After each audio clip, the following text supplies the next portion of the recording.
Welcome to today's Sunday School. Pause the video to discuss what you think. The topic for today is called to worship. Lesson scripture is Matthew 2 verses 1 to 2 and verses 7 to 15. Golden text is Matthew 2 verse 11. Say after me, on coming to the house, they saw the child with his mother Mary, and they bowed down and worshipped him. Then they opened their treasures and presented him gifts of gold, frankincense and myrrh. After today's lesson we should be able to identify the Old Testament sources used within the lesson text. Compare and put side by side to cross-check the motives behind the two desires to worship Jesus that we're talking about. Worship the Lord in the respectful and sacrificial spirit of the wise men. Some time ago, some journalists went to interview some men. They wanted to hear their reactions over the news of the birth of their first child. Those who experienced delay were of interest. The responses were amazing. One broke down with tears of joy. One was so excited he forgot to ask if the child was male or female, and even forgot to take his car to the hospital. One left his office unannounced, and without any money in his pocket. Neighbors, relatives, friends and colleagues and well-wishers all share in the excitement over the birth of a new child. Among Africans the good news spreads fast and calls for celebration. The story of the wise men as told by Matthew shows how the life and death of Christ would go far beyond Israel to bring salvation to the whole world. First lesson, going west. Read Matthew 2 verses 1 to 2. Bethlehem means house of bread. Many events in the Bible took place there. In the time of Jesus, it was a small village. Rachel, the wife of Jacob, mother of Joseph and Benjamin, of the 12 tribes of Israel, died there during childbirth. Ruth's great-grandson, King David, was raised there. Events of her life took place there. Now Herod was installed as king of Judea by Rome. The Jews did not like him. In ancient times Magi were considered experts in knowing what the gods wanted to do and what would happen in the future. That these Magi came from far away. This was to let us know that the coming of Jesus was for the whole world, as the prophets said. See Micah 4 verses 1 to 5. See, they called him King of the Jews. That reminds us of the trial, torture and crucifixion of Jesus by Pilate. In those days it was believed that stars, eclipses, comets and other events in the skies had meanings and told of an important event. Because the birth of Jesus was the coming of a king, the Magi went to Jerusalem first, as it was the political and religious capital of Judea. What do you think? How are people searching for Jesus today? What are people searching Jesus for today? Second lesson, Herod's secret inquiry. Read Matthew 2 verses 7 to 12. The wise men wanted to worship Jesus.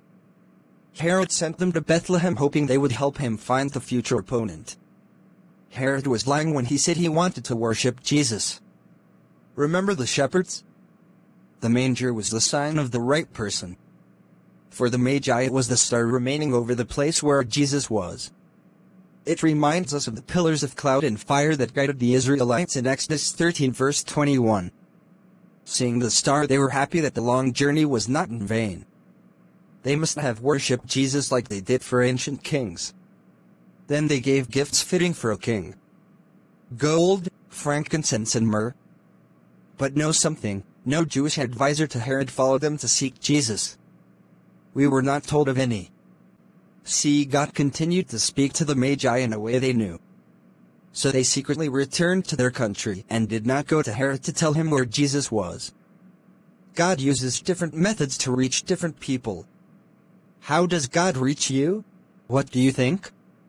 Are there people who are not sincerely seeking Jesus? What can you do to create open doors to share the joys of Christmas with others? How will you know when to avoid someone and when to confront or witness to him or her? Third lesson, fleeing to a strange land. Read Matthew 2 verses 13 to 15. In those days many Jews lived in Egypt. Now an angel again appeared to Joseph to warn him that there was danger. The Magi had informed Herod of the birth of a king. That was dangerous. Herod did not see that God was at work. That is a lesson to us all. We need to be mindful of what God is doing at all times. Notice something. There were many prophecies related to Jesus that were fulfilled, from Isaiah to Hosea to Jeremiah. Now combine these references with the many dreams. Then the unusual star, then it tells you that Jesus had a special work to do in the plan of God. So it is always easy to say one would give up everything for Jesus. But will we grab the opportunity to make the sacrifices for God? What do you think? How did you handle the challenge of giving your best to God recently? What are various ways we can honor God with what we have? Do you rush to start or you wait and start too late? How can you solve this problem? Ask God to deliver you and every Christian from the spirit of hypocrisy. Pray for grace to hear God and to act without delay. Pray for protection against every plan from the enemy against your destiny. God hates hypocrisy. Christians should learn to offer precious gifts to God. Jesus is King, and, therefore deserves the best from us. God guides and orders the steps of His children, no matter their color, tribe, tongue or profession. God has the power to frustrate the efforts and motives of the evil ones. Always act on the instructions of God without delay. We cannot be smarter than God. If you want to make peace with God, accept that you have not been living right. Believe that Jesus can help you make peace with God. Confess to God that you want Jesus Christ in your life. Join a community of people determined to live right with God through Jesus Christ for regular fellowship. I want to thank the Nigerian Baptist Convention for their Sunday School Manual and International Sunday School Lessons for their standard lesson commentary.